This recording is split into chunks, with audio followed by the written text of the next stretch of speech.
This podcast is sponsored by nobody. Hey dudes, welcome to Splat from the Past, the only 80s themed horror sci-fi show where things can get totally radical. Now today, I've got a huge bucket list guest, somebody I have wanted on this podcast since the very beginning, and now I finally got him. I have got John William Young, one of the great character actors of 80s and 90s cult classics, mostly 80s and a little of the 70s. Oh my God. In the 70s, he was in Hollywood High, such a great teen exploitation movie. He was also in Hamburger, the motion picture. You know, I've had several people on the show from that movie, and I've talked about, the story about when my mom threw the tape on the house roof. And he was also in House, Soul Man, Back to School. Oh my God, Frankenstein General Hospital, Roadhouse. Everyone knows him as Tinker in Roadhouse. The polar bear fell on me. Such a great line. And he was also in The Running Kind, co-written by my good friend Pleasant Gaiman. And he guest starred on Remington Steele, Family Matters. He had a recurring, small part on the Tracy Ullman Show, which I didn't even know. That boggles my mind, and so much more. And we're going to talk about that stuff today. I mean, he's a talented chameleon character actor. And our mutual friend Chip McAllister, today is his birthday. That's why we're doing the interview specifically today. Happy birthday, Chip. Yep, Magneto Jones in Hamburger the Motion Picture. Love that guy. He's such a great guy. Happy birthday, Chip. So yeah, here is my interview with John William Young. Hey, John, welcome to the show. How are you today? Hey, Tommy, I'm doing good, man. Thanks so much for asking me to be on. I appreciate it. Oh, I am thrilled, man. I mean, this is a great honor for me. Thank you so much for taking the time today. My pleasure, man. What's up? So, going back in time, did you gravitate toward acting early on in your childhood? It's kind of interesting, man. I think I was a TV kid. I mean, when I was growing up in the 50s and 60s, I think television was kind of like the babysitter. I mean, they didn't really have babysitters a lot, so they put us in front of TVs. And, I think because I watched so much television, and I loved Westerns in particular, cowboy movies. Cowboy shows. So, yeah, that was part of it and everything. And, as a young kid, I also drew a lot. So I was always drawing cowboys and horses and things like that, making my own little scenarios. I realized it was part of a creative part of me that just really went to that. And all the TV shows and everything, the Lone Ranger, and it's funny because my oldest boy, actually two of my boys worked on the Lone Ranger, the remake with Johnny Depp and Armie Hammer. And in fact, one of them went to the Tonight Show with Armie Hammer and a couple of other guys who were from the crew. And got to be there on the Tonight Show, and they did a call out to him while they were in the audience, which was really kind of cool. But anyway, yeah, so I loved all of that stuff and loved the movies and stuff like that. And I think when I was a little boy, I was from a poor family in Appalachia, eastern Kentucky. Yeah. And I remember that my granny would have this rocking chair, and she'd sit and rock in her rocking chair and sing country hillbilly songs or church songs. And I would play on the floor, and we were so poor we couldn't afford to buy the little cowboys and Indians that you could buy in plastic ones at the store. And they were like $1 or something like that. But she had all these old buttons. And I literally she would tell me years later, that I would play for hours with these buttons on the floor, and I would make up my own stories and everything, and I would play the characters. Yeah. With that. I thought it's funny, I'd be the mean old guy like that, and then I'd be the good old sweet granny, they talk like, and I realized, wow, I guess I kind of did have this creative thing happening even as a little boy. So yeah, I guess I kind of did gravitate to it. When I was in junior high, I took a class in acting. I was in the beginning acting class, and for some reason I was pretty good. I have no idea why. And at the end of the year, towards the end of the year, they had this thing called the Southern California Drama Festival. So I was in the 9th grade junior high school, and so I went as a representative of the beginning acting class, and there were 5 or 6 of the students that were in the advanced acting class who went also. We went to this thing together, and none of them placed, and I got into the finals, and I got a medal out of it and everything. And so, of course, going back to school, you know, everybody couldn't believe that this kid in the beginning acting class got this medal, and none of the big superstars. And I'm talking about these kids. They were dyeing their hair orange and green and all of these. And this was way before it was kind of fashionable to do it, you know. So yeah. I mean, they were really the hot shots, and I was kind of like this shy kid, and you know. But I did a piece from Chekhov. I think it was called A Marriage Proposal, and it was really, you know, really quite an interesting piece and a tough piece to do. But I just jumped into it, man, and I did it. I did this incredible character, and it was, you know, I'm just a little boy. I'm like 13 years old or something like that. And I did this, and I'm playing a man, you know, who's obviously getting married, and he's asking for permission from her father, you know, to accept him as his new son-in-law. So it was very serious, but it was very physical, and I guess my character in the middle of it is having like an epileptic fit, and I'm wearing a suit and a tie and everything. So it was, you know, it was kind of cool to do and everything, and I just relished doing it, and I was really surprised how they kept liking it. So once I get to high school, you know, I get an opportunity to do that if I want to, but I'm an athlete. I'm a jock. Mm-hmm. Played baseball, football, was on the track team. Later on, I became a big basketball nut, tennis nut. So, you know, I was kind of, and I hate to say this, you know, today it's almost inappropriate to say this, but as a young kid in the 60s, I was homophobic. Mm-hmm. And I thought, you know, wait a minute, man, you know, I'm not going to play tennis. I'm not going to get into acting. You know, that's where all the gay guys are. And, you know, I just, you know, I was so frightful and fearful. I just didn't want to deal with it, so I wouldn't do it. But I knew I always enjoyed acting. I would go see the plays. I would watch other people in plays. I'd watch movies all the time. I was really, really into it and everything. But when I finally got to college, I took an acting class. And I got up, and I remember I did a monologue from A Hatful of Rain. I was like Starbuck. Yeah. And I just remember the character, and he's this big, bombastic, you know, salesman. I mean, he's a con man. You know, he's just this con man, and he's big and bombastic and everything.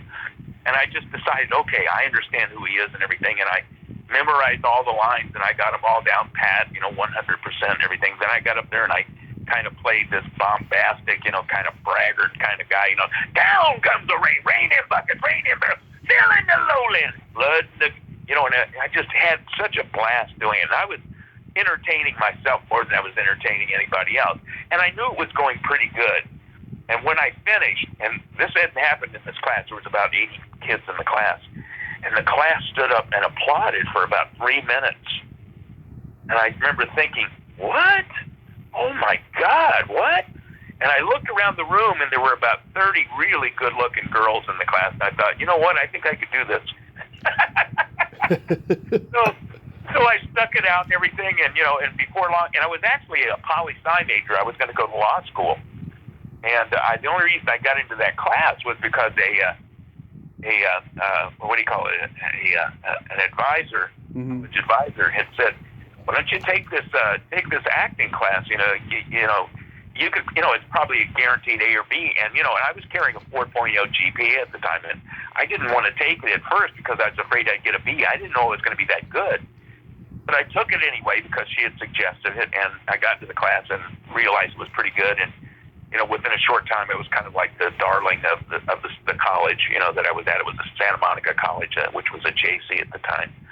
And I started getting into their plays, and then people started asking me to be in their short films and then bigger films, et cetera, and it kind of just rollerballed. And I realized I didn't want to go to law school, especially after I found out how much hard work it is. I mean, it's like, well, I'd rather play a lawyer than be a lawyer, you know, play a judge instead of being a judge, you know. And so that's kind of like what I did, you know, eventually. But I've always loved acting, and I've always loved actors. I've loved that creative side of it. I went to 13 different grammar schools as a kid growing up, and so I was always the new kid in school.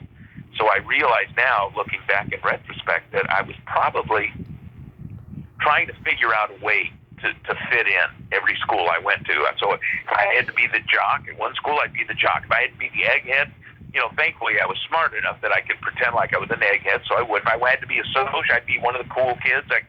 And so I realize now, looking back, that I probably was, teaching myself how to be an actor, but also to be a writer, which is really interesting. It was about being creative and figuring out how to fit in. And so I did that on and on for many, many years. And then, of course, the acting thing in college kind of took over, and I decided after maybe a year or two that I think I want to do this forever. And so I pursued a career, and in my 20s I was lucky enough to get into the actor studio, and I got to study. I got to work with Tennessee Williams. Oh. At the studio, and he was doing a rewrite of a Camino Real. Yeah. And so I got cast, and I was just playing a small part. I was one of the vendors on the Real, and it was being directed by Bobby Bajaro. Bobby Bajaro played Perot in Evita, to Madonna's Evita. Oh, okay. In that film, yeah. He played her husband, Perone. That was her husband's name, Perone. I'm sorry. Mm-hmm. So he was directing initially, and we were doing it in Tennessee. Tennessee Williams would come in about every few days and watch us rehearse, and we did a lot of improvising because that's the way the studio worked. They wanted you to find the life of the characters, and then you create from that. Eventually, the dialogue will follow. So, as this vendor, I'm improvising, and I'm selling my wares, whatever it was. I can't remember what it is now. But Tennessee was there, and he's always taking notes, and he would come back a few days later, and he would give us rewrite notes, right? Mm-hmm. Say this is what he's working on. One day he came back, and he gave us rewrite notes, and he used some of the lines that I did as my character. And I was ecstatic, man. I called all of my friends at Santa Monica College and at UCLA. I skipped UCLA part. I went to UCLA for a while also. I called all of them to tell them Tennessee Williams used my lines. I was so excited. This was like such a big, big deal for me. Right. And, eventually, the play, Tennessee, I don't know, he just ran out of gas or what, but, the play, we didn't end up doing the play.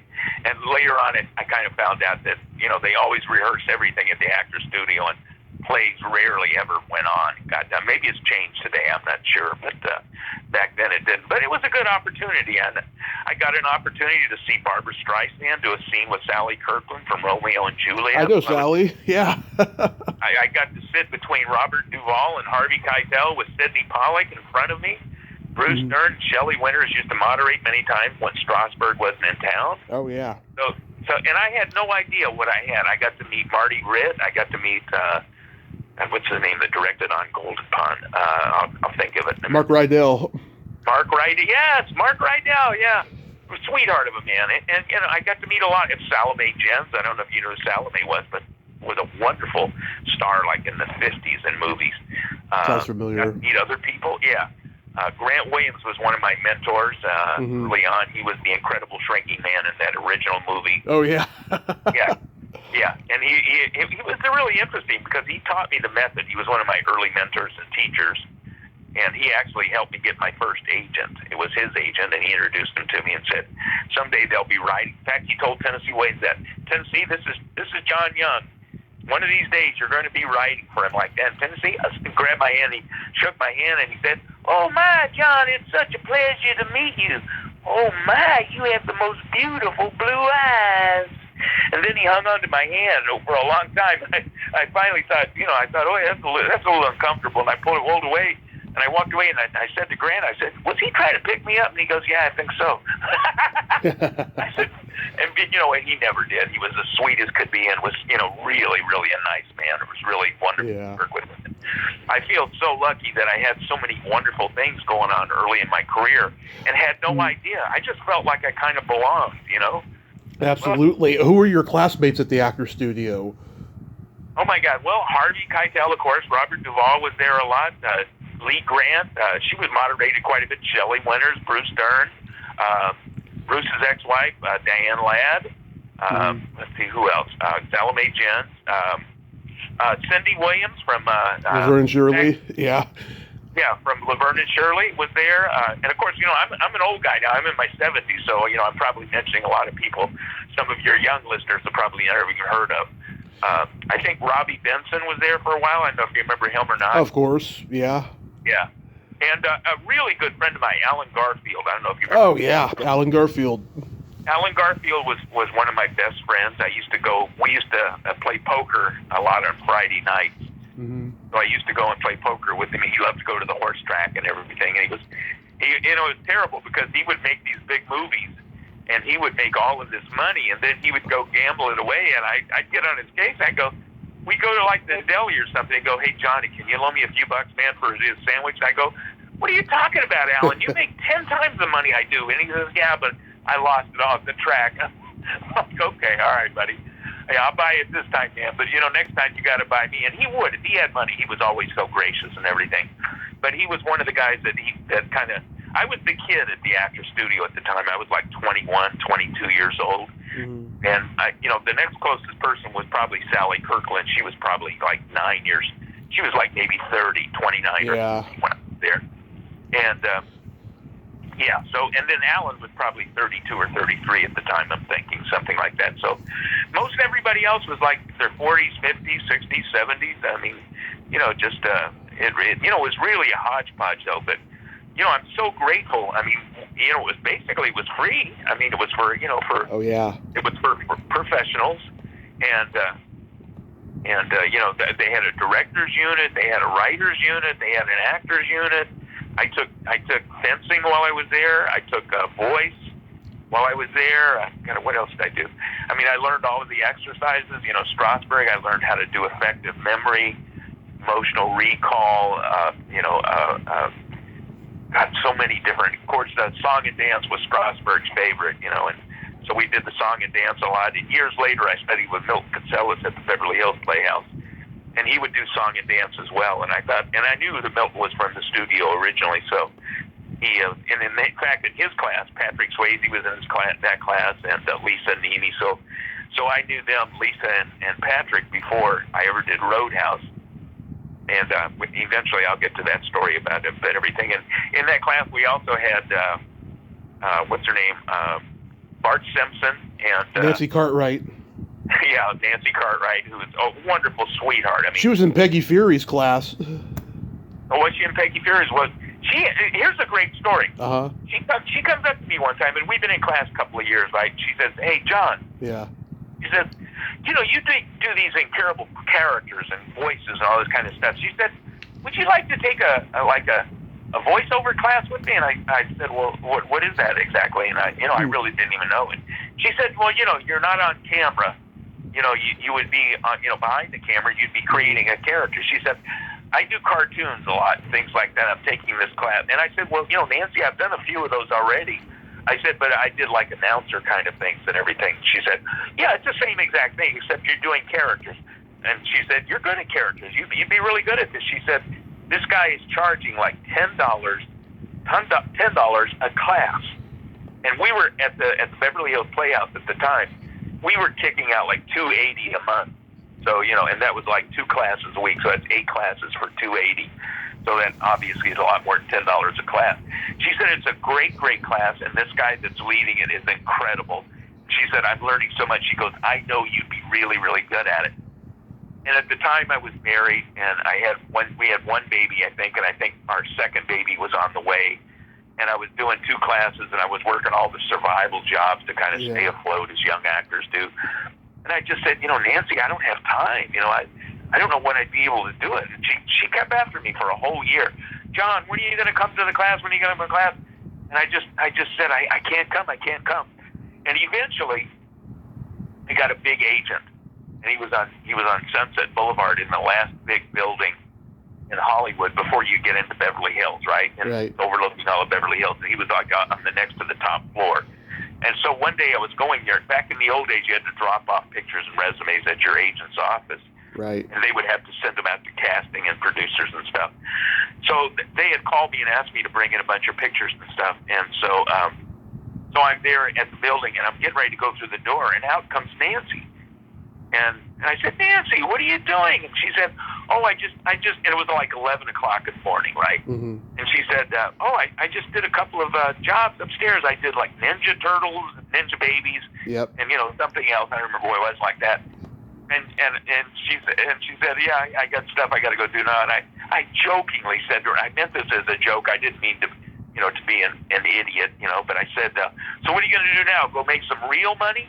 And she said to me, and mind you, this was like 83, 84, 85, something like that. Yeah. She says to me, well, John, I already made $1,200. And I went, wait a minute. It's 11 o'clock in the morning. You made $1,200?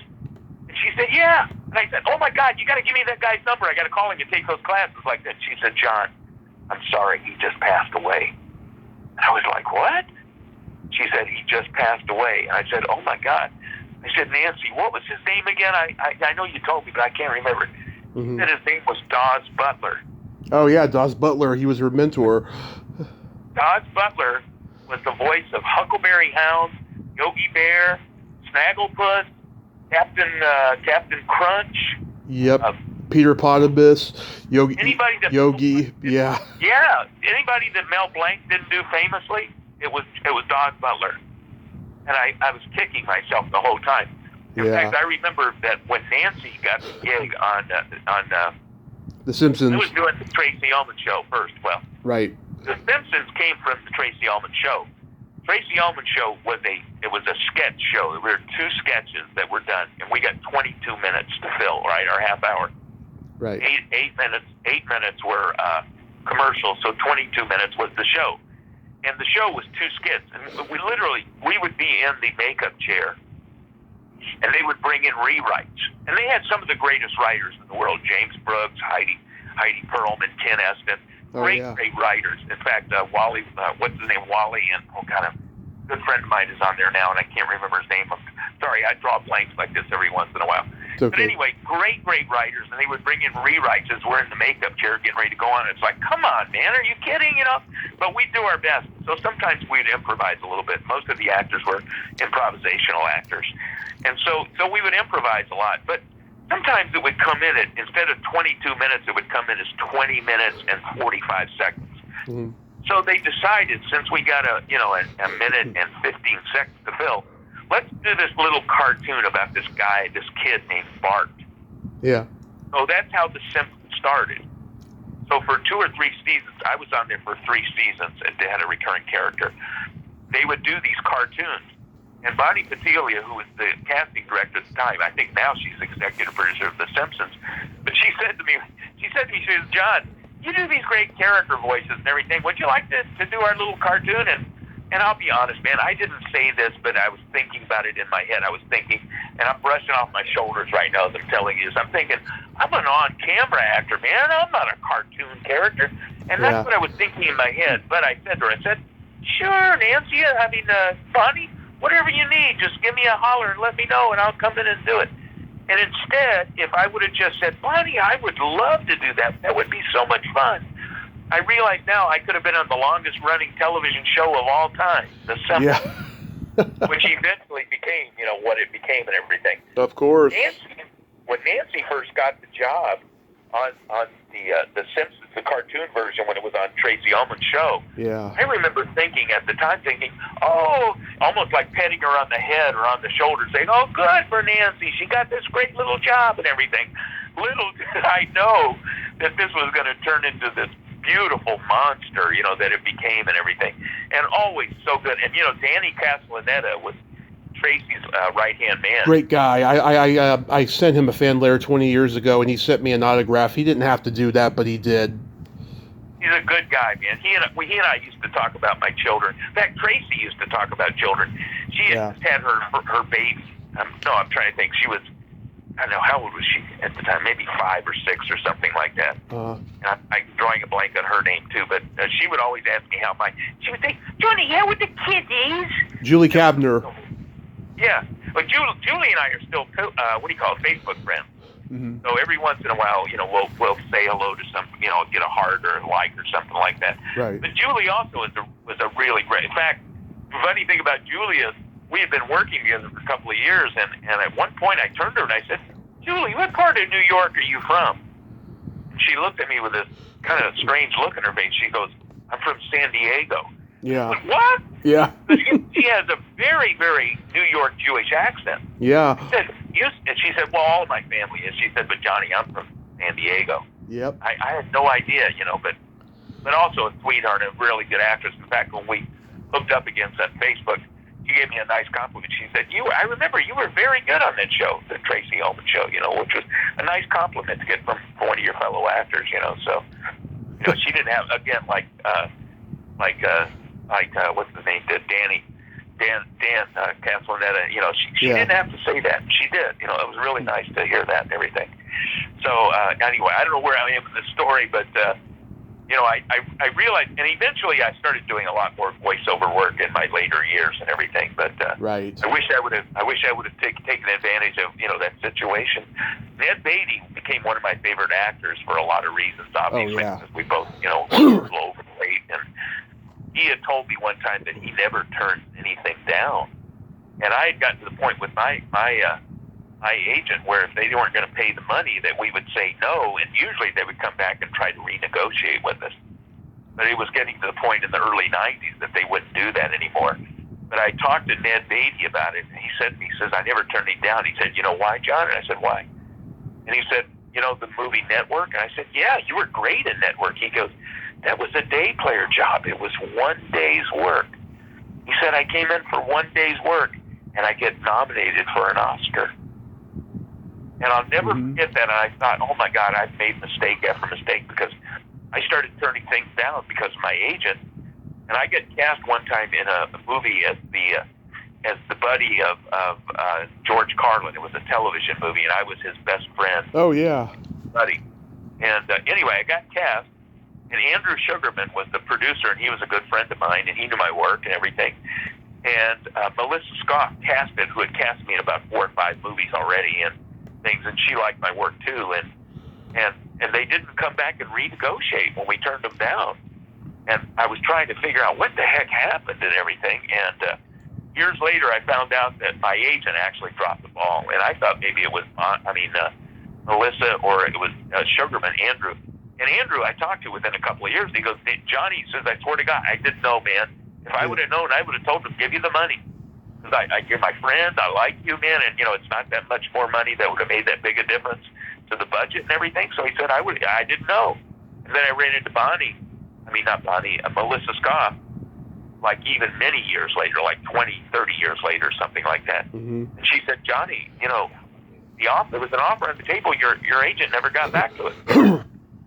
So I thought about that, and I thought long and hard. And I remember at the time that I was with an agency. I won't say his name on this cast. That's perfectly fine.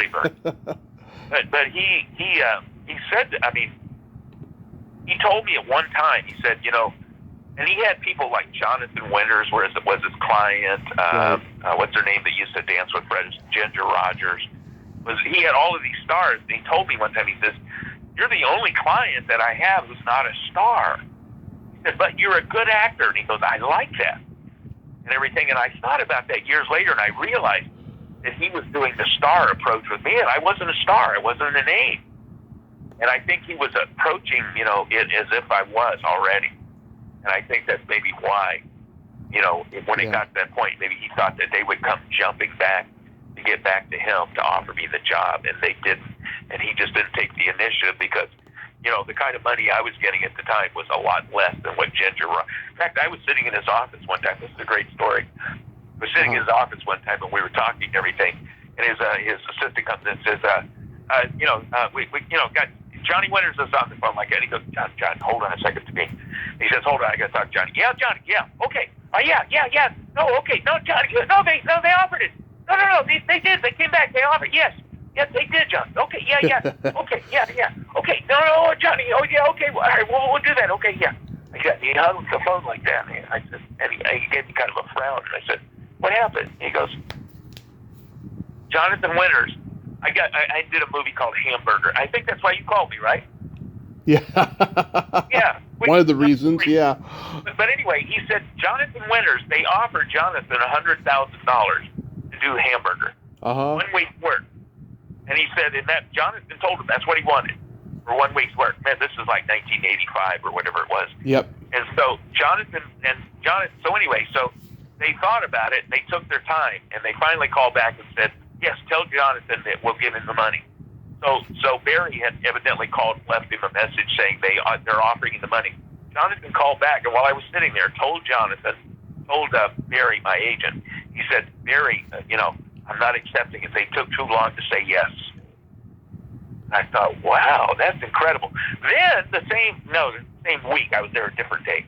Mm-hmm. Ginger Rogers got offered a job, and Barry's talking to the people, and it was to come to do an appearance, like down at the Ambassador Hotel or something, one of those hotels downtown. The one that was downtown that used to revolve, I don't remember, downtown Los Angeles.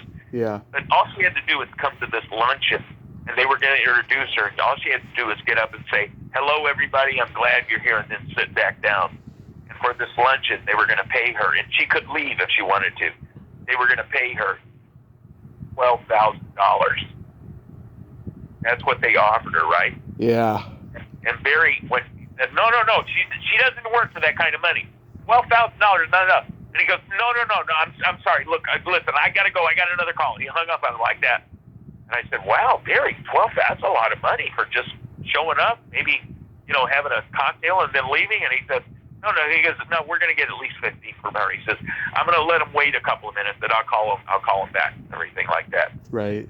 He waited a couple of minutes, then he called him back, and he goes, well, I talked to Ginger, and she said she'd be willing to do it for 15. He says, okay, great, I'll tell her yes, okay, bye. Like that, he hung up the phone. I thought, man, I'm not in the league with these people. I was getting a lot of money at the time. What I thought I was getting $7,500 a week, which I thought was pretty good money, but nothing like that kind of money. That was for a whole week, right? So, it was nothing like the kind of money that they were getting. And I realized, his 10% is like, $750. 10% of theirs is like 10 grand, and like, 1,500 or whatever it was, and that was just for one day's work. And I just realized, okay, we're in a different kind of ballpark. But before we get into all that stuff, I want to talk about Hollywood High. I love that movie. That was your first movie, right? That was my first movie, yeah. Yeah. Now, mind you, I'm a classically trained actor. Eventually, I not only through the studio, but I took a lot of other classes, Shakespeare with Diana Maddox from the Royal Shakespeare Company of London, and a lot of different people. And I got offered this movie and everything, and they were offering me fourth billing, and it wasn't a lot of money at the time, and it was kind of it was a really bad script. I mean, I read it and I thought, yeah. And my agent at the time kept pushing me and said, well, look, you got to get started somewhere. This is fourth billing.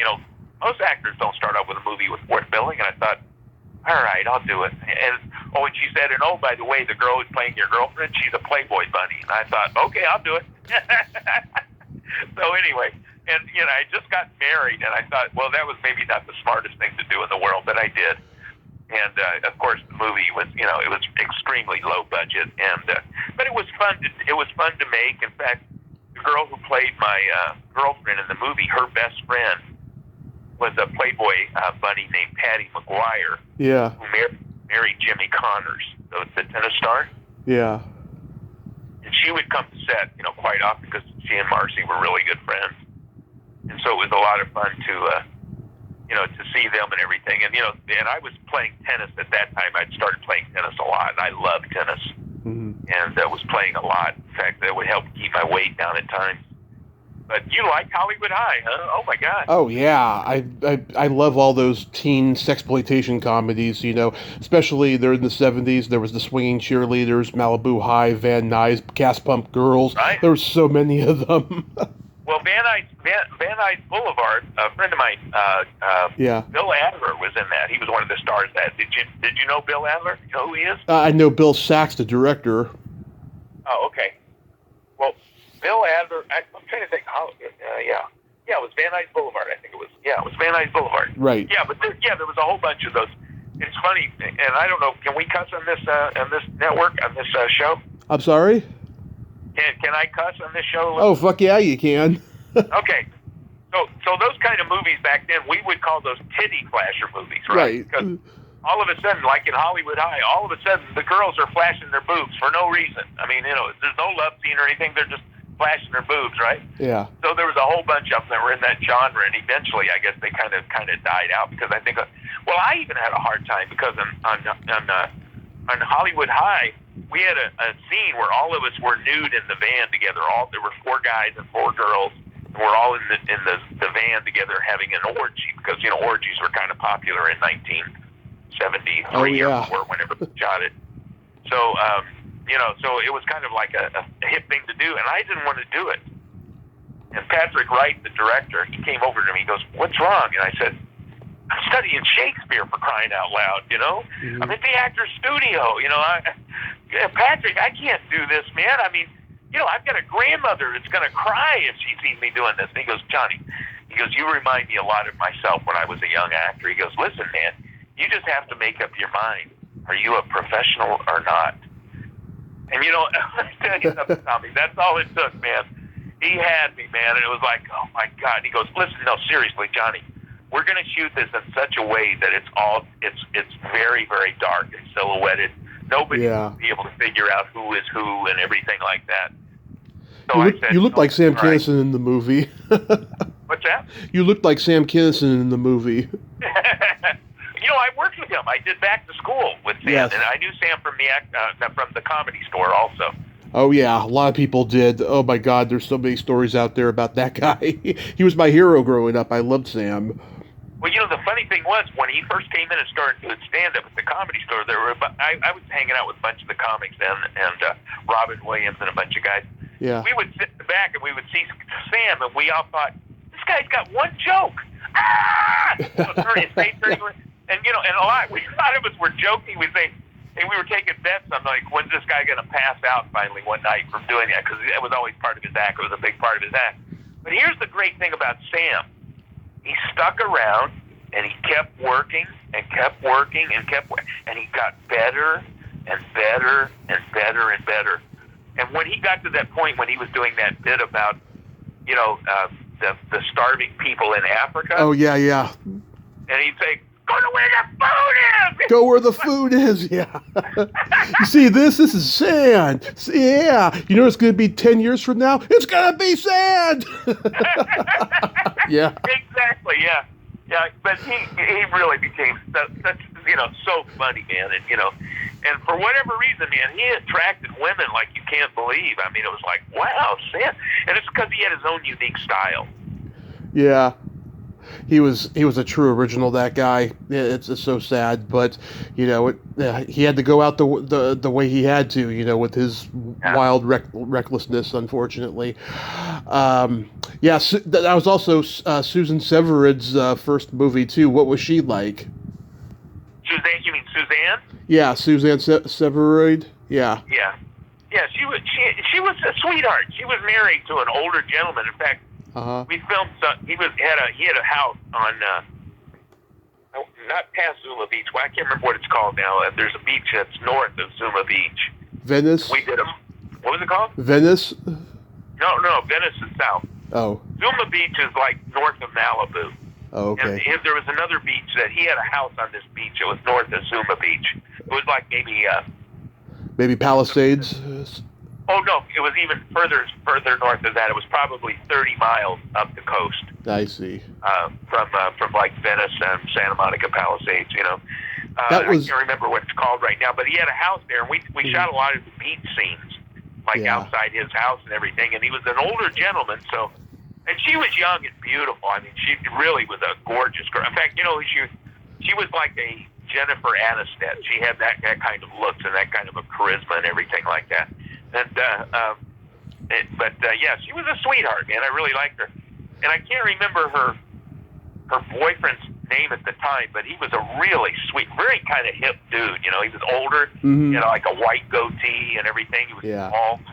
God, what was his name? Anyway, but that's Patrick. He really was a sweetheart. That's Patrick Wright's only directing effort. He did like 100 movies as an actor, and he's even in the movie playing a cop. He did, as a matter of fact, yeah. It was kind of funny, yeah. And everything was, with him was sexual innuendo, so I mean. Oh, yeah. I remember when we were playing the car, I think if I remember right, he's got the nightstick out, and he's like stroking it like it's his pud or something, Yeah. And I know Patrick's in mine, so I knew that's what he was doing, and everything. Oh, absolutely. It's a guy thing. How do you get cast in Lucy Calls the President? I was at the actor's studio. I was doing another play, and it was a play that was very similar to the Manson family thing. That was only like a couple of years later, right? Yeah. So I'm playing a Tex Watson type character, and I was I was grateful that I got cast in the first place. And you know, again, I didn't have any credits. I think I had one commercial at the time, and that was it. And I'd done theater. You know, I'd done some theater, so I was you know, that way.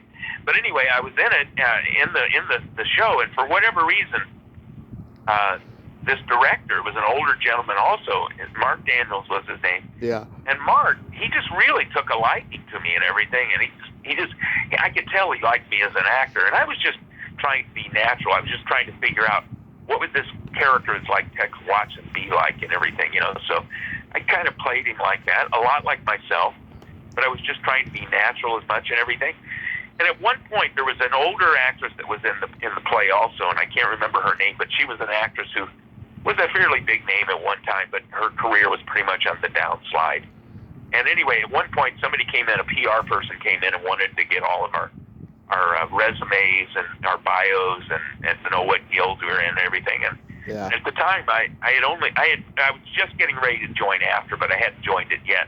And I was honest, and I said, well, I don't belong to any of the unions yet, like that. And she turned and she goes, you're in our play and you're not even in a union? What? And she turns to Mark and she goes, where did... And Mark looks at her and he points his finger in her face and he says, everybody's got to start somewhere. Yeah. He's 21 years old, for crying out loud, and he's talented. And I thought, oh my God. And I never forgot that he said that, right? Mm-hmm. So we're working on the play for about 3 or 4 weeks, and he calls me up one day and he goes, hey John, listen, I'm introducing you to some casting directors that are friends of mine. And he goes, I want you to go and meet them and everything because I think they're going to help you in your career someday. Okay, so these are kind of like, they're general interviews and everything, but they're all friends of mine and they know me and everything. So you're going to be welcomed with welcome arms. And one of them was Eddie Foy Jr. Oh. Now, I know that eventually it became Eddie Foy III, then Eddie Foy IV. Mm-hmm. Casting directors, right? So, but he was junior, so that shows you how long ago it was. It was in the early 70s. Mm-hmm. He was one of them. Pally Sowers, who was head of Paramount casting at the time, and Melinda Gartzman, who was a big casting director too. And then I think there was maybe April Webster, I think, or something like that. But anyway, so I went to each one of them and interviewed with them and everything, and each of them pretty much said the same thing. It said, well, you know, I really, you know, don't have anything that you would be right for right now. I'm 21 years old and I look like I'm 17, you know, or something like that. And I'm kind of a chunky, husky kid, look like I could be on the football team in a high school movie maybe. And each of them said, well, you know, I really don't have anything, but, you know, you must be really good because Mark Daniels wouldn't send you here if you weren't. Yeah. So I thought, well, okay, well, there's another compliment, you know, and everything. And so about a year later, I'm not at the studio anymore. I've moved on, and I don't know where I was. Maybe I don't know if I was at the Beverly Hills Playhouse by then or not, but I was somewhere, and I ran into a guy that had been in the play, and he was a black gentleman who was about 10 years older than me. He was probably 31.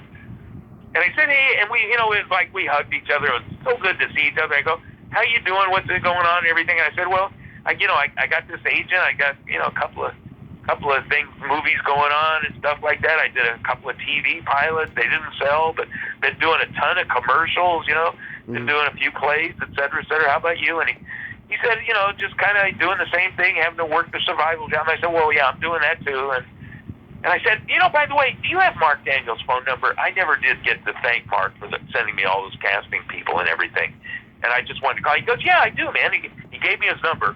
So I called Mark Daniels on the phone, and his wife answers. And I said, hi, you don't know me. I'm John Young, and I was doing this play for Mark, and Mark sent me out to all these casting directors and everything, and I never got a chance to say thank you. I was just calling to say thank you. And he goes, He says, well, he's not here right now, so just leave me your number, and I'll have him call you back. And I was shy. I was embarrassed. I was like, no, it's okay. Just tell him I said thank you. That's all you have to do. And she said, no, leave me your number. Come on, John, leave me your number. And I said, okay. So I left her my phone number. He called me back that night, and he said, well, good. So what are you doing? Are you working or anything right now? And I told him the things that I had been doing, but I wasn't working at the time. And he said, well, how'd you like to be on a TV show? And I said, well, sure, I would love that. That would be my first TV show. And he said, well, good. So come down to Warner Brothers on Monday. Or no, on Friday. It was Friday. Yeah, come down on Friday, and I'm going to introduce you to the producers and the writers and stars and all that kind of stuff. And we'll see how it goes, okay? And you got my recommendation, so it'll go pretty good. So I said, okay. Now, what I didn't tell him at the time, I was working at UCLA. I'd been a student there. Mm-hmm. But what I did was when I guess I had just got married. And I just got married, so I took a job at UCLA working full-time. I was in the registrar's office or something like that. And I remember I was making $434 a month, not $35, $434 a month. And that was a pretty decent job, you know, for the time and everything, right? And my wife was working too, so we had two incomes. Mm-hmm. And so anyway, he calls me down, and I go in to meet him and everything, and I meet the producers and the writers and everything, and he introduces me, John Young. He was in a play that I did. He's a really wonderful young talent and everything, and I just think that this would be a good job for him, and he would be perfect and everything. And so they kind of agreed and everything, and he said, okay, well, all right, well, he says, how does $2,000 a week sound? And I almost peed my pants, man, because I'm thinking that's almost 10 months. Yeah. You know, at UCLA, they took out taxes, you know, and I'm thinking, that's 10 months. I mean, I was like speechless and everything. So, you know, and he said, oh, by the way, here's our star. And we turn around, and it's Lucille Ball. And I'm like, oh, my God. Yeah. I'm like beside myself. And I'm so young and naive, and I still, you know, I'm like 23 or 24, I think, when I first got the job. I think 25 by the time we filmed it. But anyway, when we were filming, my best friend from college, who was also my best man when I got married, and we were also roommates when we were at UCLA. Mm-hmm. He lived down in San Diego at the time. He had been an actor, and he gave it up. He just said, man, this is too hard, man. I'm going back into real estate or taxes or whatever it was at the time. So he moved back down to San Diego. But when he heard that I got the gig and everything, and he wanted to come up, he was going to come up for the second week while we were rehearsing and going to film later in the week. And so I left him the pass to get on the lot.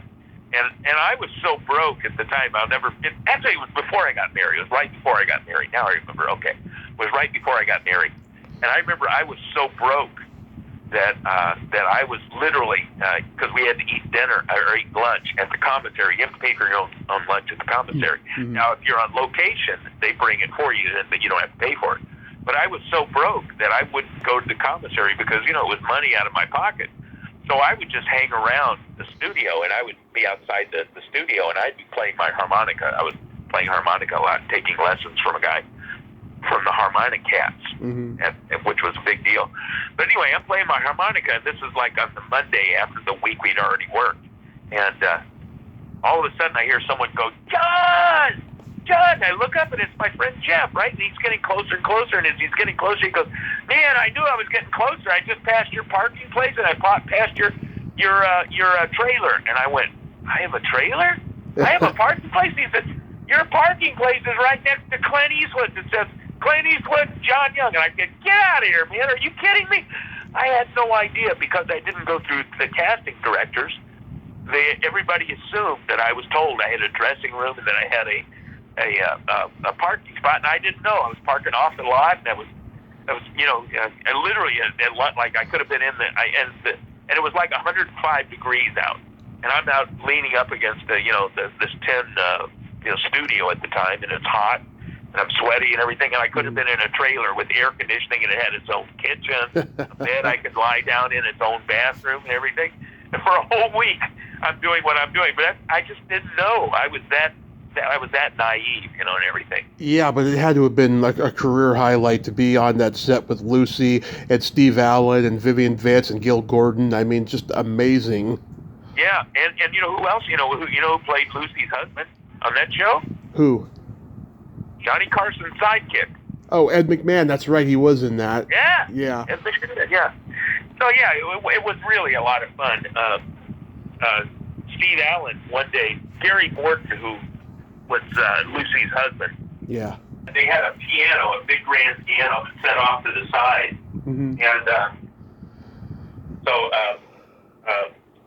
at one point, Gary Morton comes up to me, and he comes up to quite a few of us, and I was the first one to go up. And he gives us the quarter. He goes, go up and put that on the piano. so Steve can see it.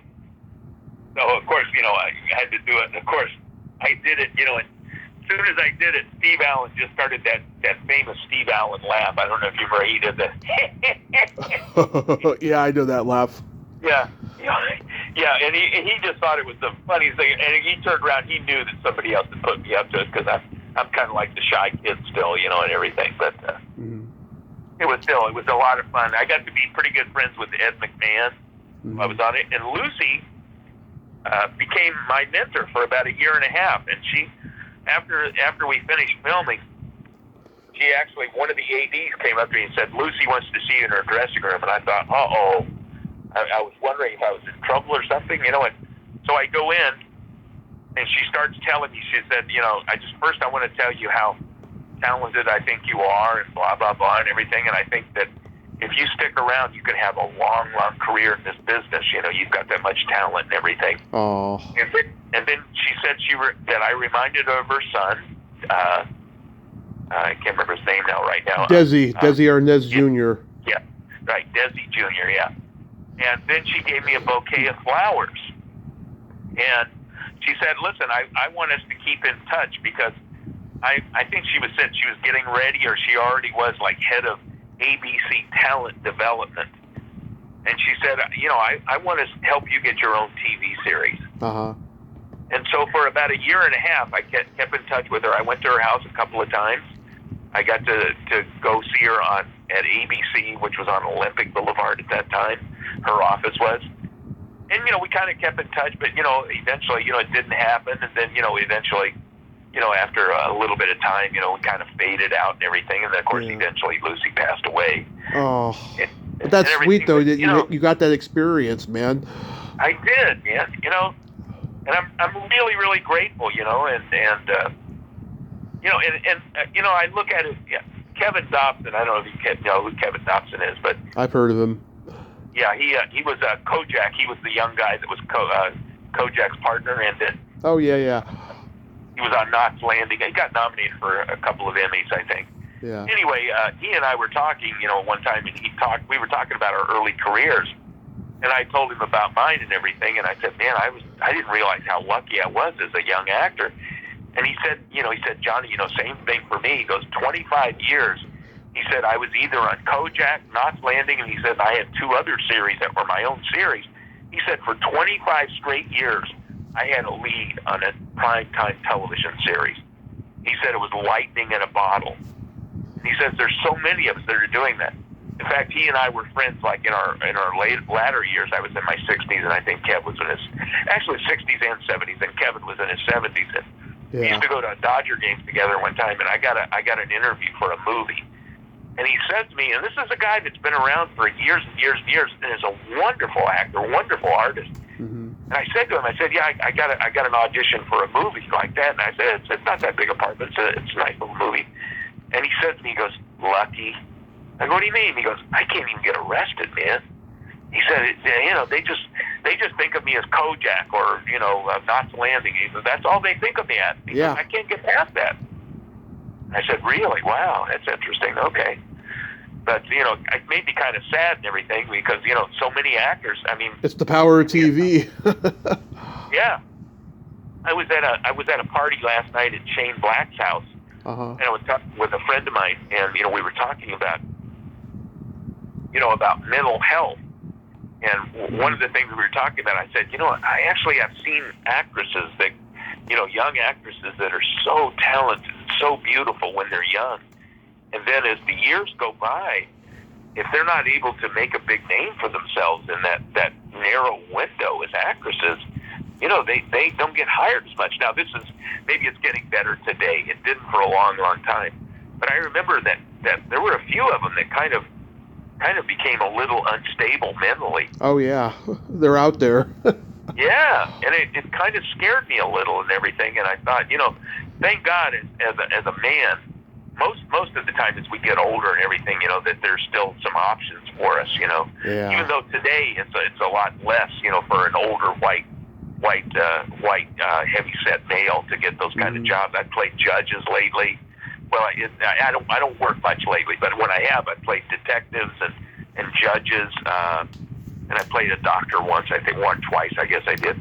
But still, it's like there's and actually it's a good thing, because what they do now is they really diversify in their casting, which I think is good, because that's what America is today. Yeah. And they need to do that, But if I were selfish, I'd say, well, get me that role, damn it, come on. But I know that's a reality, and that's a healthy reality. So I'm willing to accept that.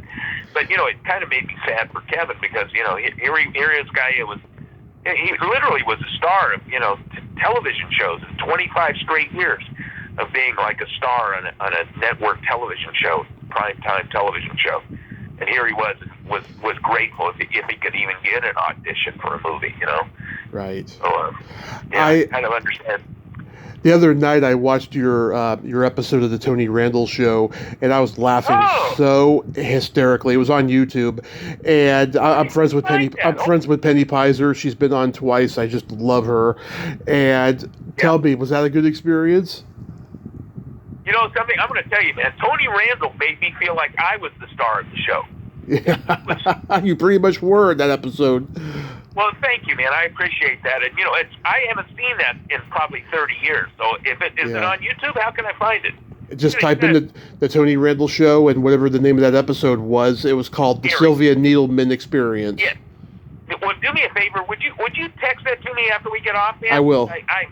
I would love to see that again, because I know that was a great show. In fact, the producers of that show, and I'm trying to remember, Gary Goldman and I can't remember the other guy's name now, but and Patchett and Tarsus wrote it. They were groundbreaking, those guys. Yeah. And then there was one other guy, Goldman, I think, eventually did a whole bunch of stuff like David Goldberg. Yeah, Goldberg. Yeah. Goldberg. Those guys came down to me right after the show and said, "Man, we're going to write you your own show, man," and everything like that. And of course, it never happened again. But one more time, welcome to showbiz and everything. But I was honored. They were doing WKRP in Cincinnati. Hugh Wilson, yeah. Yeah, Hugh Wilson. That's right. Hugh Wilson was the one that kept calling me and saying, "Johnny, we're going to do something for you, man. I love you, man." And my friend Edie McClure was on WKRP. Oh yeah, she's great. She played Herb's wife. Yeah. And she said, "Oh, that's a great show to work on, Johnny. If you can get on here, man, do it and everything." But never did. But Edie and I got to work together in back to school. So. She's that secretary. She's got that funny voice. Yeah. Oh, such a sweetheart. We became really, really good friends. At one point, she introduced me and Donovan Scott. I don't know if you know who Donovan. I know Donovan. Yeah. Yeah. Donovan plays every time there's a Santa Claus movie on what are those two stations? Hallmark. Hallmark, and the other one. Lifetime. Yeah, Lifetime. He's like probably half of the time, 50% of the time, he's the Santa Claus. I mean, he's that good at Santa Claus. Edie's up in years now. I hope she's doing well. And yeah. Such a great sweetheart of a person. She helped two of my boys when they were little, and she was so proud that their names were Ryan and Dylan. And she had never met Tyler, my youngest one, who came along a little bit after. But she was so proud that they had Irish names, Ryan and Dylan, and yeah.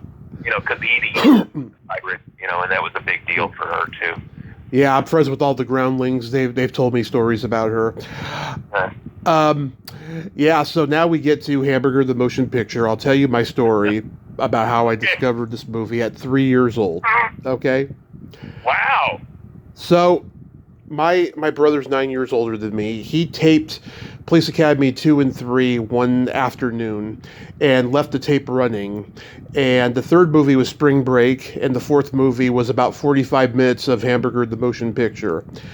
And one day I put on the tape to see what those last two movies were. And I skipped through Spring Break because I knew that there was nudity and I wasn't allowed to watch it.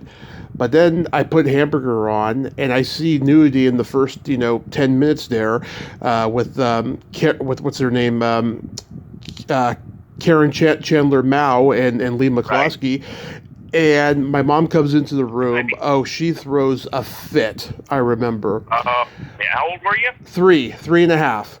Oh my God! Wow. So then, there's more. Trust me, there's more. So then one night, me and my brother are watching the movie, I can't remember what happened. I think I was asleep, and then I woke up for a little bit. And it's the scene with the burger training machine, and it scared me because that music just I thought was a little too scary, and I don't like mayonnaise. It disgusted me. And so my mom woke up and she threw a fit again. So then the third time, this is all in like maybe 2 weeks or something. My dad's watching the movie, and I'm hiding underneath our coffee table that we had in the living room, so my mom wouldn't see me. And it's the scene where they're in the Chinese restaurant where Sandy Hackett is performing oral on Randy Brooks. Right. And my dad's like educating me on who Dick Butkus was, and that oral stuff happens. My mom walks into the room, and again, this time she takes the tape out and throws it on the roof of the house. And I never saw that tape again. And then 9 years later, I put on a tape that I've watched a million times, but never all the way through. And my brother retaped Hamburger like probably that following week. And I still have that tape in my possession today. Oh my God. Well, that's a gem, man, because I think it was selling for a while for about $79. Oh, yeah. But you can't find it. Nobody ever put it on Netflix? Or? No, nobody has ever put it on Blu-ray or DVD. It only got released on Media Home Entertainment. I don't even think Video Treasures re-released it. They may have, I don't know. But yeah, it fell into like legal limbo or something. But it's been on YouTube a lot. Well, I think maybe I did see it on YouTube, Hamburger. Yeah. But somebody actually looked me up maybe 5 years ago, maybe even longer. I can't remember that exactly. But they literally, somehow they got a hold of my email somehow, and they literally wanted to know how they could get the rights to it, that they wanted to, like, wow. They put it on DVD, I guess, or Blu-ray or something like that. Wow. Because I think it was only in, what do you call it, VHS. Yes. Yeah. It could be in the public domain now. Who knows? I don't know either, and I didn't know what to tell the guy. I think I knew that Mike. Let's see. I think Robert Lewis, who was one of the co-producers, was still alive.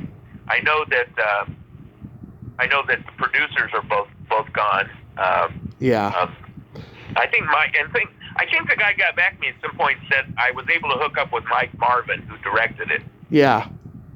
Yeah. Or did he write it? No, who wrote it? Donald Ross wrote it. Oh, okay, yeah, Donald Ross, okay. But Chip told me that Larry Bassett, who had directed him in Weekend Pass, was the original director, and he casted Chip, and he casted Peter Ellenstein as Zipser, but then when Marvin came in, he fired Peter and casted Jack Blessing instead, who I think is a better choice. Even though I like Peter in Weekend Pass, I think that Jack Blessing was a better choice for Zipser. And then Barbara told me he just said, make up the dialogue as you go along, improv, pretty much. And she did quite a bit, I think, as a matter of fact. Yeah, but he told everybody to do it. He like threw the script down and said, improv, the dialogue in all the scenes. Oh, I did a lot. I did a lot too. Yeah. So, and it's funny that you mentioned that because we did the table read and then we ended up shooting it. Yeah. I kept thinking, man, are these the same actors? I kept thinking these are different actors. I wasn't sure. Now you tell me the story, and it's like, oh my God, maybe they were different actors. Yeah, and then Lee, even though he played the lead, he doesn't remember a single thing about making this movie. He told me it was just another job. And one thing he did remember is the classic line, put those cookies back, motherfucker. Yeah, well, I ran into Charles Tyner. Yeah. Like when he was in his 90s. And a buddy of mine lived next to him. They both had apartments in the Horace Heights apartments here. Yeah. It's a real kind of a famous place and everything. And it's like a community, and everything. So I got to meet Charlie and everything. And, and at that point he was in his 90s and I don't think he remembered anything. I probably didn't even remember his name. But oh, wow. I said, Charlie, I got a line that you and I said together at the same time in a movie one time like that. And I said it to him like that. And he looked at me with this astonished look on his face like, I said that? Yeah. I said, you did? Yeah, man. Yeah. Oh, He man. played Lyman Funk. Yeah, Lyman Funk was his name. Yeah, I just love the movie as bad as it is. There's so much great stuff in it. Was it a fun shoot overall? Oh, it was. It was a blast, man. And getting to do the character that I did when I initially auditioned. I'm not even sure who was the guy you said was originally cast in Jack Blessing's role. Oh, Peter Ellenstein. Okay, I think they wanted some of the producers wanted another guy besides me who was a stand-up comic. And he was a heavy-set guy. He wasn't an actor, but he was a comic. And I was an actor first, even though I did some stand-up too. But and they had him come in and everything, and I actually saw. I think we screen tested. I can't even remember now, man. Uh-huh. But I think we screen tested, and I saw his stuff and everything, and I thought, and I'd seen him. And he was more of a subtle. I'm a very physical comic, Mm-hmm. I did a lot of physical stuff, and I did all of the what do you call it? I say epileptic fit, but it's when I put the pocket shocker on me and everything. Oh yeah. So I kind of invented most of that stuff. And one time I was in a restaurant, and I was with Alan Feinstein. I don't know if you know what Alan Feinstein was. No. Wonderful actor. He was in Looking for Mr. Goodbar with Diane Keaton. And Oh, okay. And yeah, he played her love interest in the beginning of the movie that broke up with her and everything, and broke her heart. But Alan and I I was doing a play at the Beverly Hills Playhouse, as a matter of fact, and it was a one-man show. Mm-hmm. And he was directing me, and we were rehearsing. And in the middle we were having dinner in an Italian restaurant on Hollywood, just off of Hollywood Boulevard. Yeah. Very famous one. And this woman walks up to the table and she says, "Excuse me, are you John Young?" And I said, "Yes, I am." And she said, "My name is so-and-so," and I don't remember what the name was now, but she said, "I was one of the editors on Hamburger." And she said, I just wanted to tell you, that every day as editors, we came in every day and could not wait to see the footage of what you did the day before." Yeah. And I said, "Really?" And she said, "Yeah." She said, "You just brought so much." She said, "If nothing, I've got to apologize for stuff that we had to cut, because we cut so much great stuff and everything like that." And I said, "God, thank you so much, man. You made my day." I said, "No, you made my week. No, you made my month. You made my year," like that. And she was so gracious, and we hugged, and she walked away and everything. Alan Feinstein turns to me and goes, "You fucker, man, I have never gotten a fucking compliment like that. Do you realize what you just got?" I said, "Alan, I swear to God, man, I had no idea."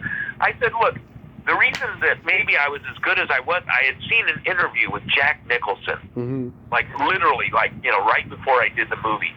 And someone asked him, said, 'Hey, do you improvise all of your lines? Because they seem like they're off the top of your head.' And he goes, 'No,' he goes, I hit every mark.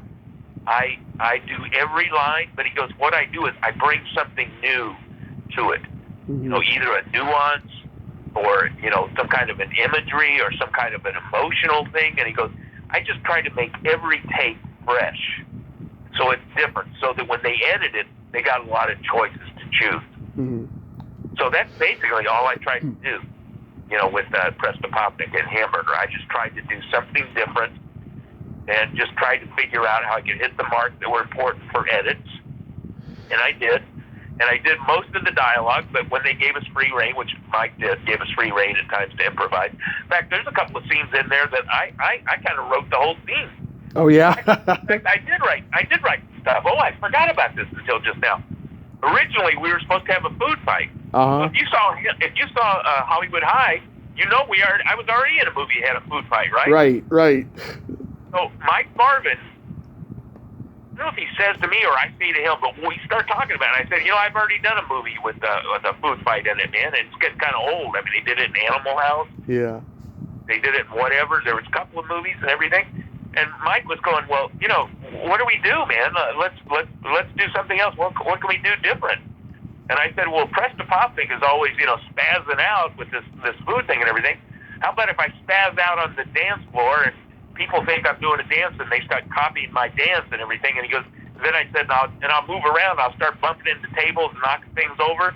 Then maybe I'll knock somebody into the pool. and then maybe everybody will start jumping into the pool and everything like that. He goes, that's brilliant. But he goes, what's our button? How do we get out of it? And I said, that's easy, man. I'll knock the nun into the water, and then when I come out of the water, she'll be on my back, and I'll spit out water, and I'll go, I'm not hungry, because I've already said that early in the film, that's what I do to keep me from being hungry. So he said, that's great, let's do it. So that's when we shot that and everything. And we're in the middle of shooting that. Barbara Wintery comes up here, and she was so great at this. She goes to me and she goes, hey, I have an idea.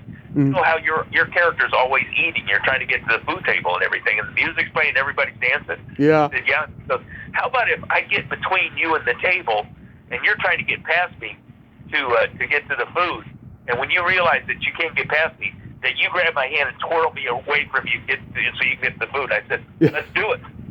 So we did it, and you know what?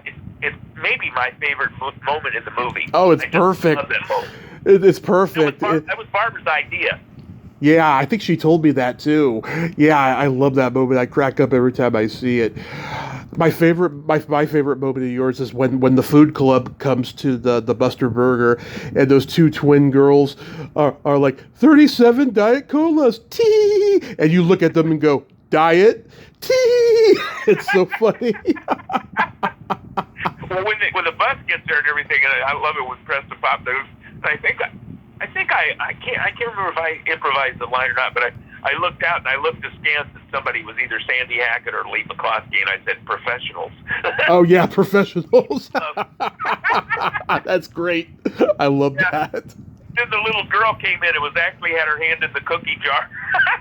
Oh, yeah. Well, that was such a fun shoot, man. I really enjoyed it so much. And Barbara told me that franchise smelled really bad when the chickens came. Oh, it was awful, man, because you know what they did? It was 105 degrees, right? Yeah. I mean, it was hot. I mean, it was a hot, sticky day. I think it was August or something. Well, let's see. Wait a minute. We just had Dylan. So anyway, whatever day it was, month it was really hot. And when they brought that, and the chicken feathers were flying all over, well, what they did was they came in and they hosed it down. You ever smelled feathers hosed down with water? Oh, no. No. My God, it was just awful. But we had so much fun, man. I just love that film, and I became friends with Barbara and Chip. Mm-hmm. But I really Chip's birthday. Today is Chip's birthday. Happy birthday, Chip! I know you're not listening, but happy birthday, Chip. I sent him a happy birthday on Facebook today already. I did too. Yeah, and he loved it. So.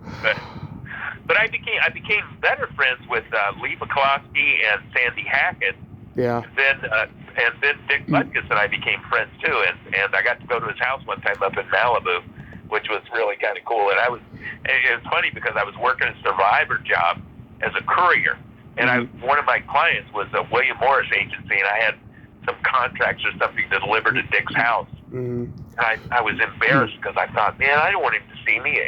We were starring in a movie together just 6 months ago, and here I am. But in that 6 months, I grew a beard, so I had a big full beard, right? Yeah. Went on and everything.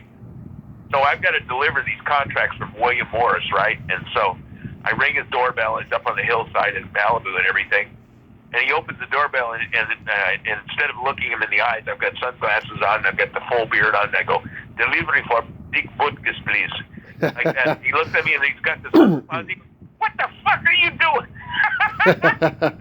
I said, Dick, look, man, I'm embarrassed, man. Shit, you've got this big, beautiful house. He goes, I'm working a survival. He goes, you know what? Fuck that shit, man. Come on inside. So he brought me inside and everything. We sat down, and, we had drinks and stuff like that. And he said, how much time you got? And I go, well, you're my last delivery, for the night. I get to go home with the kids, wife and the kids and everything. And he goes, listen, man, don't ever feel bad when you gotta support your family. You gotta do whatever you gotta do. If you're between acting jobs, work a straight job. It's okay, man, like that. So really one of the nicest guys. He pulled his pant legs up, showed me the scars on his knees. He said, this is what 8 years in the NFL did for me. And he showed me the scars. He goes, I can't work that job anymore, man. So he says, I got to hustle too. And, he was doing, little acting gigs and announcer gigs and things like that. Oh, yeah. He still had a nice, big, beautiful house. But, this guy was the greatest linebacker of all time, as far as... Yeah. And he called you a tub of crap. Yeah. But his knees look like road maps. Yeah. Yeah. But a man's man. I mean, he was a man's man, and but a good guy. And kind of shy at the beginning and everything. But once you got to know him and he opened up a little bit and everything, he could joke with you and laugh and everything. But really a good human being, man. I liked him a lot. And Lee McCloskey, I used to go to Lee's house a lot. I got to know his wife Carla quite a bit. She was an assistant director, which two of my boys do today. I got two of my sons are in the Directors Guild, and they do a lot of primary AD work. Except my youngest boy just produced his first feature film, so I knew he would eventually become a producer, and I'm glad he did. Yeah. But Carla and Lee still live out in the same house in Malibu, and I just haven't been out there in like probably 25 years. And every time I go by out that way, I keep going, I should stop up and say hello, but right? You should. Yeah, I mean, he's a deep, insightful guy and such a great guy. I was glad I talked to him. Great artist, man. He does some pen work. Pencil work that is incredible. The attention to detail is phenomenal. And he showed me some work that his dad was an artist too, and it's like, wow, man. And so, he really is, but he's really deep spiritually and everything as well. And Sandy Hackett and I stayed together. We were still friends for a while too. We would hang out every once in a while. Yeah. And his dad, I met his dad. Buddy Hackett. Told me, he says, you stole that movie, John, and like that. And I go, hey, your son's in that movie, man. Sandy's great, man. He goes, no, you stole that movie, man. And I thought, what a great compliment to get from a, big star like Buddy Hackett. Yeah. Andy told me one time, he said, my dad, he basically works 2 weeks a year. And I go, really? He goes, yeah, but he makes $2 million a week or something like that. So he was making $4 million. And, this is back in the 80s. Right. So he has probably the equivalent of making $20 million a year now, or $20 million a week. Right. But still, it was good money and everything. But he had a gorgeous house. I love his house. You go into his house, Buddy's house. On the front lawn, he's got like an elephant. Because Buddy had that long nose, and whenever people would do caricatures of him, comics and everything, they'd always make him look like he had an elephant's nose. So he literally got a statue of an elephant, little elephant, on his front lawn. But you go into their house, his house, I think Sandy was living with him at the time. But you go into the house, and it was literally looked like a casino. Mm-hmm. I mean, it was just beautifully, the way they decorated and everything, and you literally looked like you were walking in a casino and everything. But his dad was so kind and generous to me and everything, and I felt like, wow. So, again, it's one of those things early in your career. Uh-huh. Once you become an older actor, they expect you to be good. And if you're not, you're in trouble. Yeah. When you're young and you're good, everybody goes, oh, wow, nice, and everything. But when you're old and you do something good, it's like, hey, thanks, man. See you later. Take it easy. What was Rodney like when you worked with him in Back to School? Rodney was great, man. Rodney is funny because Melissa Scoff cast that. Melissa Scoff had cast me in a lot of things, right? Yeah. So she calls me in, and this was going to just be with a producer's. She said it was going to be a producer's casting thing, So I go in, and it's me and her and Rodney, right? I had no idea, and I guess because she knew my work so well, she just thought, I'll just take it straight to Rodney, right? Yeah. I find out later, I was the only one that Rodney read with the whole time. So get a load of this. So I go in, it's not that I'm cocky, but I'm very confident at the time my career was going well and everything. So I go in and I go, well, you know what, Melissa, I read the script, and I was getting, a lot of times as actors, when you get to that place of prominence, you get to read a script or you get to audition for it, that's a big deal. Because a lot of times they'll have you call you in for a small part or something. They won't let you read a script ahead of time. But so I was getting to that point where I was getting scripts ahead of time. So I read the script. So I come in and I go, well, Melissa, listen, I want to read for this role, and I wanted to read for what ended up being Ned Beatty's role. I wanted to read for that, the dean, and I wanted to read for one of the other teachers' roles and everything like that. And she just went for my face. She looked straight at Rodney, and Rodney said, yeah, let him go. Let the kid go for it, like that. So I read for those roles and everything, but of course, they cast me in the role that I was called in for initially, which was fine and everything. And, I had two scenes at the movie, and the first scene got cut, at the beginning of at the end of the movie, it got cut. He's back in the boardroom and everything, and, and it was kind of bookend scenes, but they cut that scene out, which was fine with me. I don't care. The Melon Patch Kids. They're not orphans. They're abandoned. That's right. You got the line, man. It's funny. I love that when it's somebody reckons. Well, the whole reason I did your podcast is because usually people, ask me for stuff in podcasts and things like that because of Roadhouse, the film I did, Roadhouse, with Patrick Swayze. But when you did this with Hamburger, I said, hell yeah, I'm going to do this one, man. This is great. Yeah. But every once in a while, somebody will recognize me from Back to School, which, always kind of tickles me, man, because, it's such a small part now. Yeah. You worked with Steve Miner on House and Soul Man. What were those experiences like? Steve Miner was a good friend of mine. We were in acting class together, and it's funny, my son Dylan was had just been born. That's my second son. So this was a little bit before I did Hamburger. Uh-huh. And Steve and I, back in those days, nobody had cell phones. This was like 1980, 5, 6, something like that, 7 maybe. We didn't have, so we had, at break time, we do like usually 4 scenes a night. And this is Milton Catsellas' acting classes at the Beverly Hills Playhouse. And we don't, any of us that had to use the phone, this was before cell phones, we'd have to go down, and there was a payphone down in the basement where the bathrooms were. So I went down, my wife just had our baby, and she was finally home, the baby, and I had to go to acting class that night. So I was calling her on the phone, and I said, hey, baby, it's me. Hi, how you feeling? You feeling okay? Okay. Well, let me speak to Dylan. So she puts the phone up to his ear, and I go, hey, buddy, it's Daddy. Hi. I love you, son. I can't wait to get home to see you. I just want you to know that I love you from the bottom of my heart. And, I'm here in class right now because I'm going to try to make some money so you can have a good life. And I'm going on and on, saying, I love you, baby, and everything. Okay, put your mommy back on, okay? Thank you, honey. I love you. I'll see you then. He's literally like 2 days old or something like that, right? Like he's going to understand that and everything. So she gets back on, and I go, okay, babe, well, listen, okay. Yeah, we got about 2 hours more to go in the class, and then I'll hop over the hill, and I'll see you in a little bit, okay? I love you, honey, okay? Sweet dreams. I'll see you when I get home, okay? Save me a place in the bed, okay? Bye. Hung up like that, and I get off. Steve Miner's standing behind me, and we really hadn't met. I had done a lot of... at that class, everybody asked me to be in their scene. I do my own scenes, but everybody asked me to be in their scenes, because I could do different characters and everything, and I loved doing it. So he had seen me act in a number of things. And first thing he says to me, he says, were you talking to your baby, a son? And I said, yeah, my wife and I just had a baby. He's only 2 days old. He goes, oh, my God. My wife and I just had a baby, too. That's what I was going to do, call my wife to talk to my baby. And I said, wow, really? How cool, man. Oh, geez, brother. Hey, the phone's yours, man, and everything. He said, hey, please, man, hang on a minute, man. I want to talk to you as soon as I get off with her. And I said, okay, I got to run to the bathroom. So I go to the bathroom. I'll come back. So I did. He got off the phone, and he goes, hey, listen, my name's Steve, and I go, hey, I'm John, man, nice to meet you and everything. He goes, listen, I've watched your work. I love your work as an actor and everything. He goes, I'm not an actor, I'm a director. And he goes, I would like to direct a scene from Hal and the Pussycat. Would you be willing to do it?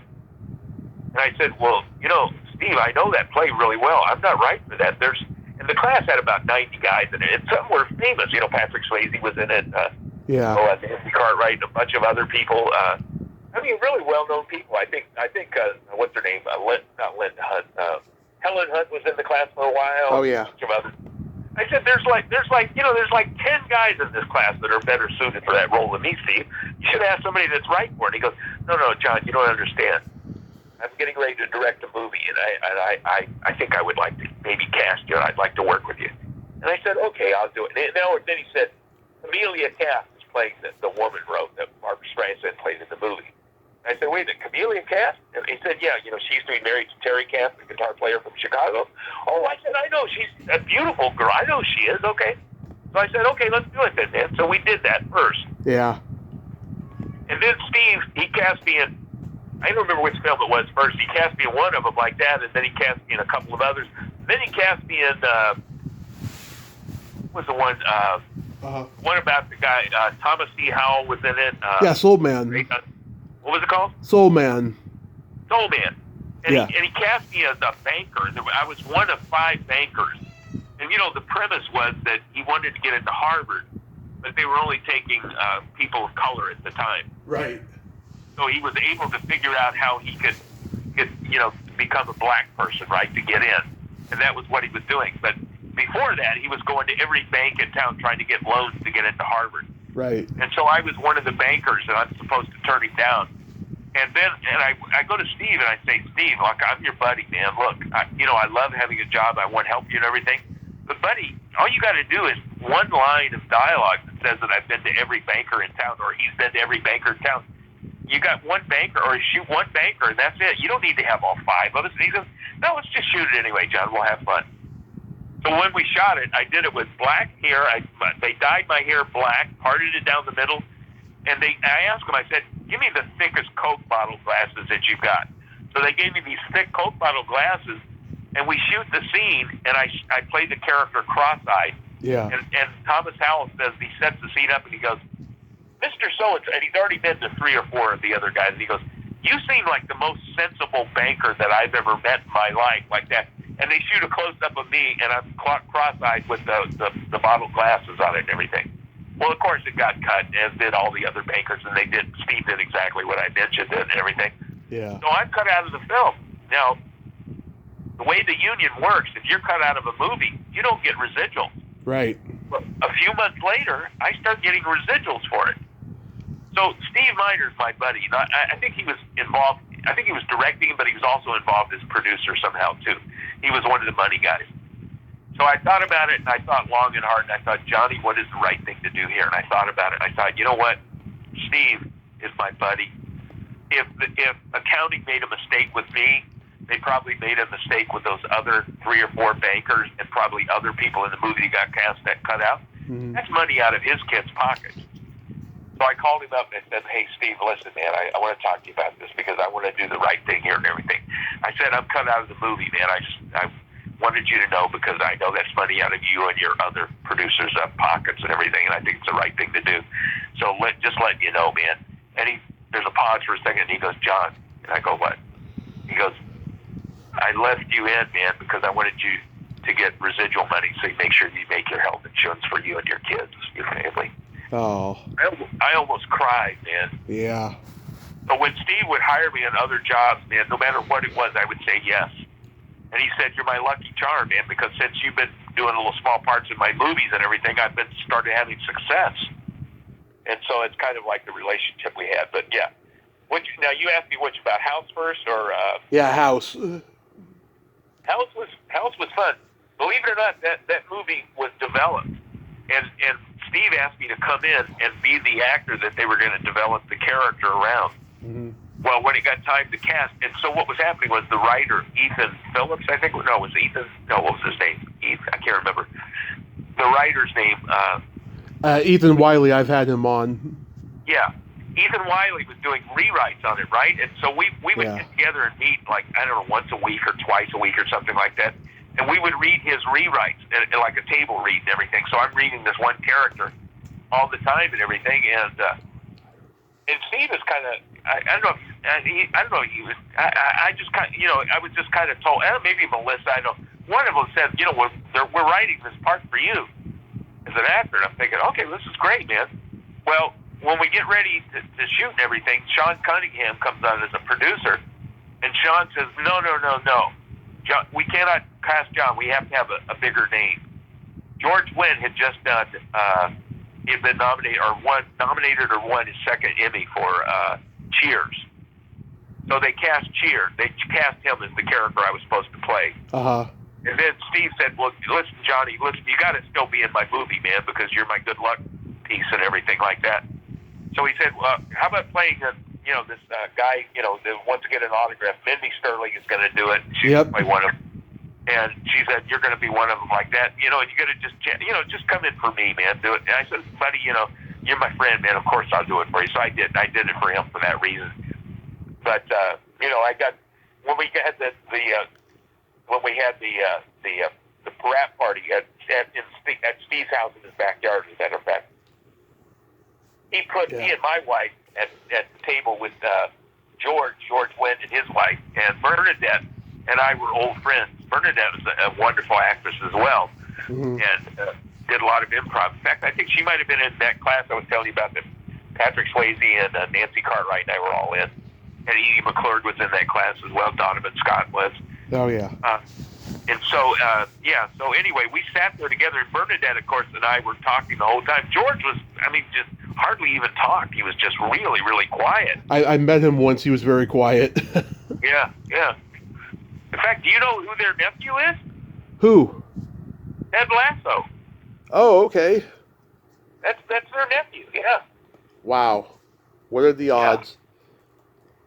I can't remember his name right now. He was on Saturday Night Live, and then he became Ted Lasso.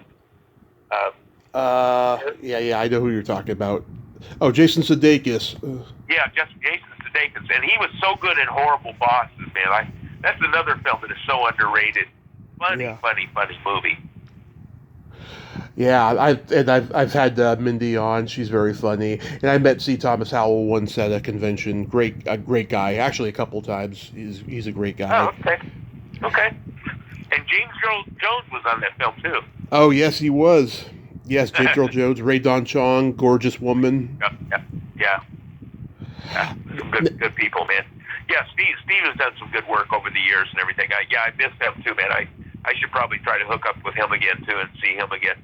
You know what? It happens in show business, man. You get busy, or you lead lives, you go off in different directions. Mm-hmm. At 55, I went back to college and got 4 degrees, man, including a master's, a couple of bachelor degrees.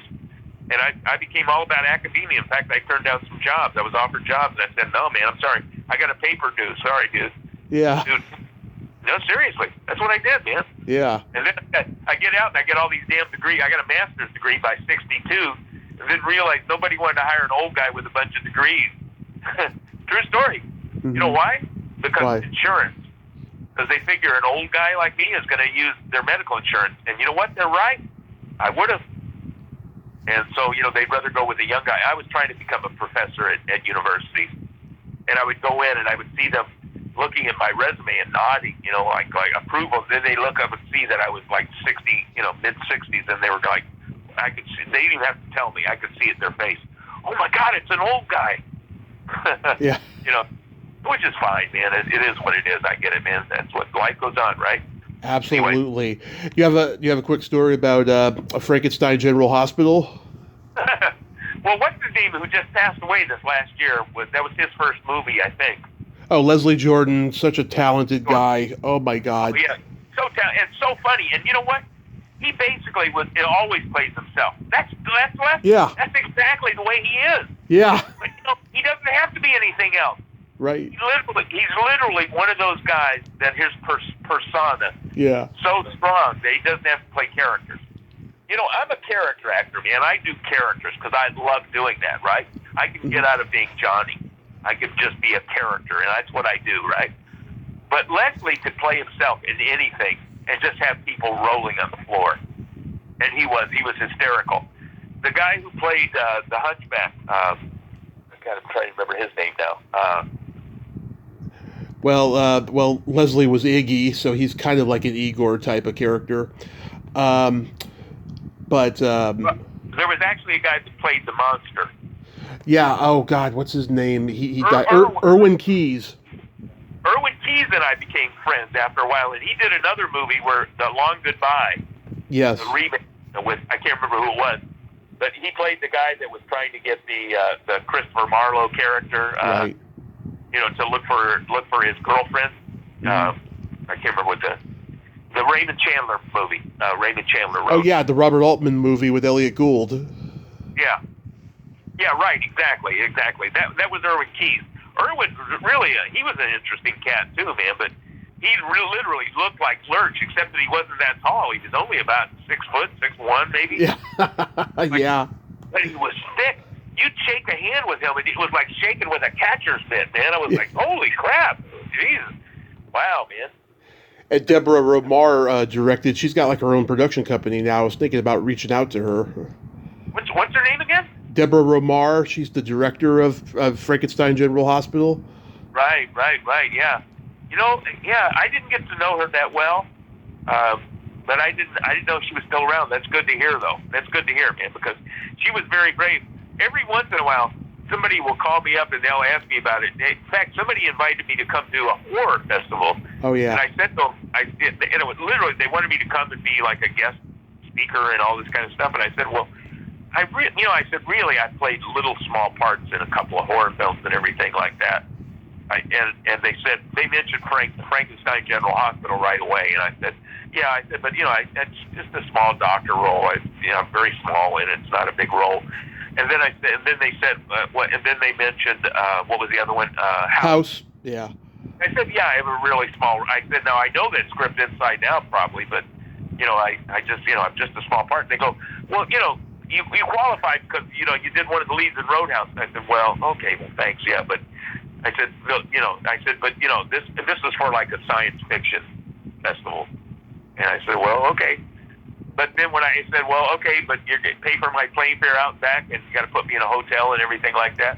They said, okay, we'll get back to you. And they never got back to me, so I thought, I'm not going to call them. If they call me, we'll talk, Yeah. Anyway, yeah. I have one question about Roadhouse. How heavy was that polar bear? Well,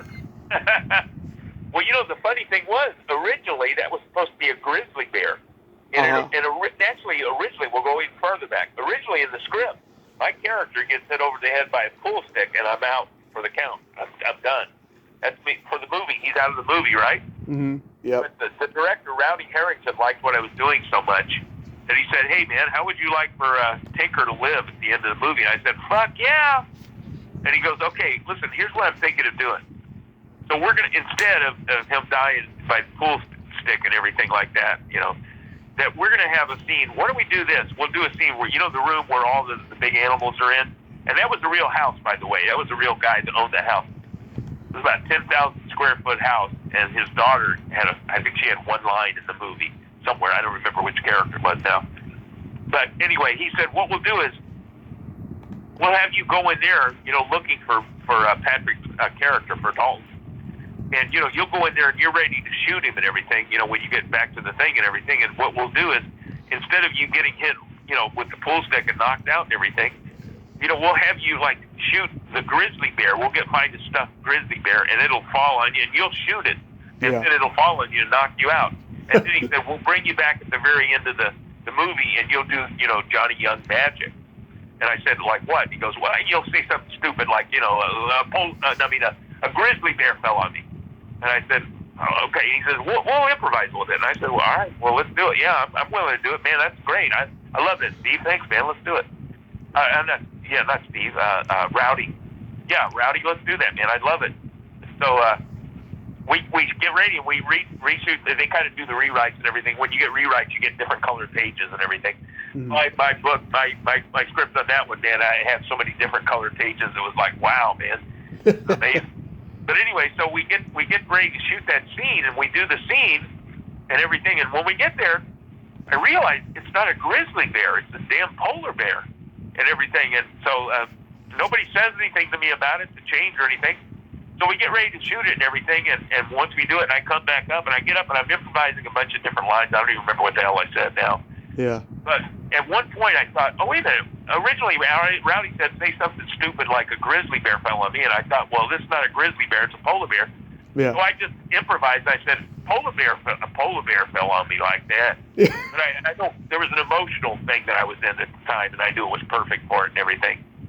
And that's what they kept. And that was like, I don't know how many different scenes I did of that. People are still quoting it to this day, even I am. Listen, I swear to God, Tommy, there were people, like back in the 80s and 90s, actually later even, they still quote it to me every once in a while. Yeah. People would call up on the phone, and this is before caller ID. Mm-hmm. They would leave on the answering machine. They go, polar bear fell on me, click, hang up, and I go, there was no caller ID. I was like, who the hell was that? I didn't know who it was. Honest to God, I had no idea. Somebody sent me a postcard one time from Europe, a friend of mine, and all they said addressed to me was, and they wrote on there, polar bear fell on me, bye. That was it. It was like from France or Italy or someplace like that. It was like, oh my God, man, I should have saved that. It was great. My friend Pleasant Gaiman co-wrote The Running Kind. Do you remember anything about that movie?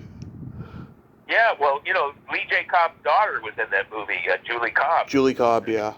Yeah, it's a real good friend of mine now. And, not a lot. I just remember that the casting director called me in. I can't remember her name now, but I think she had called me in for a couple of things. And she called me in, and I think it was kind of like a last-minute thing. And she goes, yeah, I just wanted to see, could you read this? She goes, I know how good you are and everything like that, but I just want to make sure and everything.